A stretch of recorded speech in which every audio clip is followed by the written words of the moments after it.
মাওলানা Ali Hasan Osama তিনি আজকে বাংলাদেশ জামাত ইসলামীতে যোগদান করেছেন। এই ফর্মটি আপনারা অনেকে দেখেছেন ফেসবুকের কল্যাণে, যেখানে তিনি জামাত ইসলামের সদস্য ফর্ম তিনি পূরণ করেছেন এবং বিশেষ করে এই ছবিটিও আপনারা দেখেছেন, যে ছবি দেখে আমরা বুঝতে পারছি তিনি জামাত ইসলামীতে যোগদান করেছেন। আসলে এখানে অবাক করা বিষয় হলো যে মানুষটা দীর্ঘদিন যাবৎ জামাত ইসলামের আকীদা নিয়ে প্রশ্ন তুলেছে এবং তিনি একাধিকবার ডিবেটের মাধ্যমে, আলোচনার মাধ্যমে তিনি প্রমাণ করার চেষ্টা করেছে জামাত ইসলামের আকীদা বিশুদ্ধ নয়। তিনি সেই আকীদাকে তিনি ভুল প্রমাণ করে, তিনি দলিল ভিত্তিক আলোচনা করে প্রমাণ করার চেষ্টা করেছেন জামাত ইসলামের আকীদাটা একদম ভুল। তো সেই মানুষটা যিনি দীর্ঘদিন যাবৎ জামাতকে নিয়ে বিষোদ্গার করেছেন, তিনি যখন জামাত ইসলামীতে সহযোগী সদস্য ফরম পূরণ করে তিনি যোগদান করেন, সেটা কিন্তু অবশ্যই একটা আমাদের জন্য অবাক করা বিষয়, একটা আলোচনার বিষয়। তিনি হয়তো এই কথা বলতে পারেন যে আমি জামাত ইসলামীতে যোগদান করেছি সহযোগী সদস্য হিসেবে, অর্থাৎ যেহেতু সামনে নির্বাচন আসছে এবং জামাত ইসলাম নির্বাচন করবে, তো সুতরাং তারা যদি ক্ষমতায় যায় তো বাংলাদেশে রাষ্ট্র পরিচালনার ক্ষেত্রে আমি জামাত ইসলামকে সহযোগিতা করব।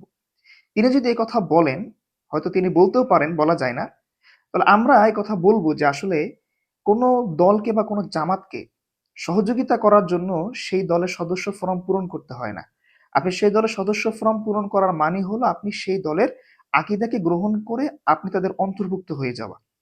আমরা দেখতে পাই যে অনেক সময় অনেক দল অনেক ভালো কাজ করে, অনেক জামাতের লোক অনেক ভালো কাজ করে, তো আমরা সেগুলোকে সমর্থন করি। সমর্থন করি মানে এই না যে আমরা সেই দলের অন্তর্ভুক্ত হয়ে যাই। যেমন উদাহরণস্বরূপ পিনাকি ভট্টাচার্য, তিনি দেশের স্বার্থে দীর্ঘদিন যাবৎ তিনি অনেক কথা বলে আসছেন। তিনি এই যে দেশের কল্যাণে, মুসলমানদের কল্যাণে তিনি এত কথা বলেন, তিনি কি ইসলাম ধর্ম গ্রহণ করেছেন? করেননি। তিনি তার জায়গায় তার ধর্মে অটল আছেন, হিন্দু ধর্মে, কিন্তু তিনি হয়তোবা ইসলাম ধর্মের মানুষদেরকে বা বাংলাদেশের মানুষদেরকে তিনি সহযোগিতা করে যাচ্ছেন, তিনি ফ্যাসিস্ট মুক্ত করার তিনি চেষ্টা করছেন।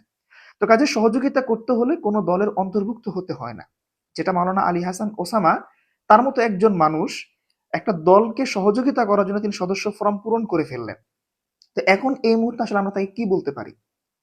কেউ বলছেন তিনি পোল্টিবাজ, কেউ বলছেন তিনি একজন অহংকারী, কেউ বলছেন সবকিছুর মূল হচ্ছে ক্ষমতা। তো আসলে বাংলাদেশে আমরা এমন একটা পর্যায়ে বর্তমানে আছি যে কাকে বিশ্বাস করব আমরা? আজকে আমাদের সারা পৃথিবীতে আমাদের মুসলমানদের অশান্তির মূল কারণ হচ্ছে আমাদের অনৈক্য এবং আমাদের ইস্তেকামাত, অর্থাৎ আমাদের নিজের কথার উপর নিজে টিকে থাকতে না পারাটা। আমরা এখন বলছি এক কথা, সামনে গিয়ে বলছি আরেক কথা। আমি এখন এইমাত্র জোট করছি, আবার কিছুদিন পরে আমি জোটকে ছেড়ে দিচ্ছি। বলছিলাম ইসলামী আন্দোলনের কথা। তো এই যদি হয় আমাদের অবস্থা, আমরা কি পারবো ভবিষ্যতে ইনসাফ ভিত্তিক একটা বাংলাদেশকে গড়তে? আমি জানি না যে আজকে আলী হাসান ওসামা তিনি সামনে জামাত ইসলামীতে যোগদান করার ব্যাপারে তিনি কি উত্তরটা আমাদেরকে দিবেন। তবে তিনি যদি দীর্ঘদিন যাবৎ জামাত ইসলামের বিরুদ্ধে তিনি বলেছেন, আজকে তিনি সেই দলে যুক্ত হওয়া, সদস্য ফরম পূরণ করা, সেটা তার কি পোল্টিবাজি, নাকি তার দ্বিমুখী আচরণ, নাকি মুনাফিকি, সেটা সময় বলে দিবে এবং তিনি নিজে এটাকে স্পষ্ট করবেন।